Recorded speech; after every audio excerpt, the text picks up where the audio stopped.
সূরা ইখলাস সূরা ১১২ মাক্কি। বিসমিল্লাহির রহমানির রহিম। উচ্চারণ: ১ কুল হু আল্লাহু আহাদ। ২ আল্লাহুস সামাদ। ৩ লাম ইয়ালিদ ওয়া লাম ইউলাদ। ৪ ওয়া লাম ইয়াকুল লাহু কুফুয়ান আহাদ। পরম করুণাময় অসীম দয়ালু আল্লাহর নামে শুরু করছি। অনুবাদ: ১ বলুন, তিনি আল্লাহ এক। ২ আল্লাহ মুখপক্ষীহীন। ৩ তিনি কাউকে জন্ম দেননি এবং তিনি কারো জন্মিত নন। ৪ এবং তার সমতুল্য কেউ নই। জুমার দিন প্রতি কদমে সওয়াব। রাসূলুল্লাহ সাল্লাল্লাহু আলাইহি ওয়াসাল্লাম বলেছেন, যে ব্যক্তি জুমার দিন স্ত্রী সহবাসজনিত গোসল করল এবং সকাল সকাল যানবাহন ছাড়া পদব্রজে মসজিদে এসে ইমামের কাছাকাছি বসল, মনোযোগ সহকারে প্রথম থেকে খুতবা শুনল এবং অন্যথা কিছু করল না, তার জন্য প্রতি কদমে ১ বছরের রোজা রাখার ও তার রাত জেগে নামাজ পড়ার সমান সওয়াব রয়েছে। গ্রন্থ সুনানে ইবনে মাজাহ ১০৮৭। আবু হুরায়রা রাদিয়াল্লাহু আনহু বলেন, রাসূলুল্লাহ সিজদার মধ্যে বলতেন, আল্লাহুম্মা মাগফিরলি জামবি কুল্লাহু দিক্কাহু ওয়া জিল্লাহু ওয়া আউলাহু ওয়া আখিরাহু ওয়া আলানিয়াতাহু ওয়া সিররাহু। অর্থ: হে আল্লাহ, আপনি ক্ষমা করুন আমার সকল পাপ, ছোট পাপ, বড় পাপ, প্রথম পাপ, শেষ পাপ, প্রকাশ পাপ, গোপন পাপ। রেফারেন্স: মুসলিম ৪৮৩। আয়াতুল ইস্তিগফার: যে ব্যক্তি দিনে সকালে দ্রুত বিশ্বাসে এই ইস্তিগফার পড়বে, সন্ধ্যা হবার আগেই সে মারা যাবে, সে জান্নাতি হবে। আর যে ব্যক্তি রাতে প্রথম ভাগে দ্রুত বিশ্বাসের সঙ্গে এই দোয়া পড়ে নেবে আর সে ভোর হওয়ার আগেই মারা যাবে, সে জান্নাতি হবে। বুখারী হাদিস নাম্বার ৬৩০৬। কুরআনের দোয়া। রাব্বানা আফরিগ আলাইনা সাবরান ওয়াতা আফওয়ানা মুমিনিন। হে আমাদের রব, আমাদের সবুর দান করো এবং তোমার অনুগত থাকা অবস্থায় আমাদের দুনিয়া থেকে উঠিয়ে নাও।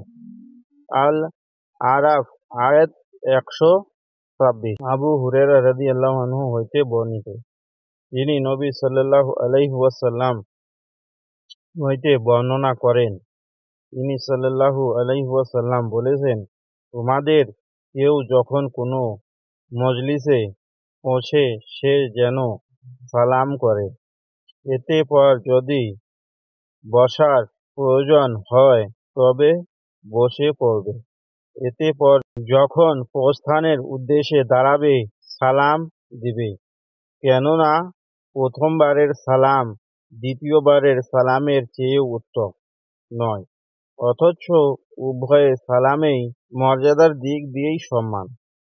গ্রন্থ মিশকাতুল মাসাবি হাদিস নাম্বার ৪৬৬০। হাসান সহিহ তিরমিজি ২৭০৬। আবু দাউদ ৫২০৮।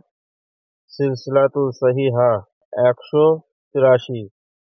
সহিহ ইবনে হিব্বান ৪৯৬। সহিহ আত-তারহিব ২৭০৭।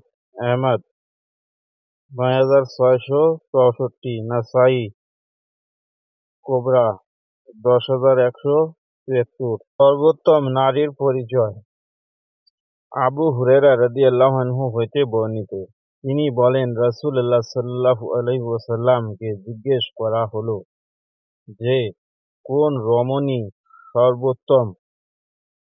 উত্তরে তিনি সাল্লাল্লাহু আলাইহি ওয়াসাল্লাম বলেন, যে স্বামী স্ত্রীর প্রতি তাকালে তাকে সন্তুষ্ট করে দেয়, স্বামী কোনো নির্দেশ করলে তা যথা অর্থভাবে পালন করে এবং নিজের প্রয়োজনে ও ধন সম্পদের ব্যাপারে স্বামীর ইচ্ছার বিরুদ্ধাচর করে না।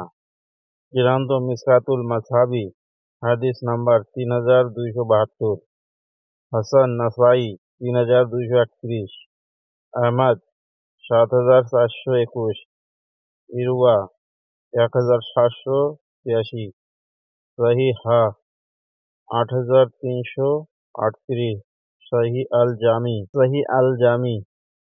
3298। অন্তরকে আল্লাহর অনুগত অবিচল রাখার দোয়া। 1, আব্দুল্লাহ ইবনু উমর রাদিয়াল্লাহু আনহু হইতে বর্ণিত, তিনি বলেন, রাসূলুল্লাহ সাল্লাল্লাহু আলাইহি ওয়াসাল্লাম বলেন, সমস্ত অন্তর আল্লাহর আঙ্গুল সমূহের 2 আঙ্গুলের মধ্যে একটি অন্তরের ন্যায় অবস্থিত। তিনি নিজের আঙ্গুলগুলোর দ্বারা তা যেভাবে ইচ্ছা ঘুরিয়ে থাকেন। এতে পর রাসূলুল্লাহ সাল্লাল্লাহু আলাইহি ওয়াসাল্লাম বলেন, আল্লাহুম্মা মুশারফল কুল্লু বি শারাফ কুল্লু বানা আলা তাআতিক। হে অন্তর সমূহের পরিবর্তনকারী আল্লাহ, আমাদের অন্তরকে তোমার ইবাদত ও অনুগত্যের দিকে ঘুরিয়ে দাও। সহিহ মুসলিম 2654, আহমদ 6569, সহিহা 1689, সহিহ আল জামি 2142, মিসকাত 89। কপালে হাত রেখে এই দোয়া পড়বে। আল্লাহুম্মা ইন্নী আসআলুকা মিন খাইরি হা ওয়া খাইরি মা জাবালতা আলাইহি ওয়া আউযুবিকা মিন শাররি হা ওয়া শাররি মা জাবালতা আলাইহি। হে আল্লাহ, আমি আপনার নিকট এই বিবির কল্যাণ এবং যে কল্যাণের উপর তাকে সৃষ্টি করেছেন তার প্রার্থনা করছি, এবং বিবির অনিষ্টতা এবং যে অনিষ্টতার উপর তাকে সৃষ্টি করেছেন তা থেকে পানাহ চাইছি। আবু দাউদ 1.293, as-সুন্নানুল কুবরা নাসাই 6.74। তওবা ইস্তেগফারের দোয়া। আস্তাগফিরুল্লাহ অর্থ, আমি আল্লাহর কাছে ক্ষমা প্রার্থনা করছি। সহিহ মুসলিম 591। রাব্বিক ফিরলি অর্থ, হে আমার রব, আমাকে ক্ষমা করুন। আবু দাউদ 876। আল্লাহুম্মা ফিরলি অর্থ, হে আল্লাহ, আমাকে ক্ষমা করুন। আবু দাউদ 850।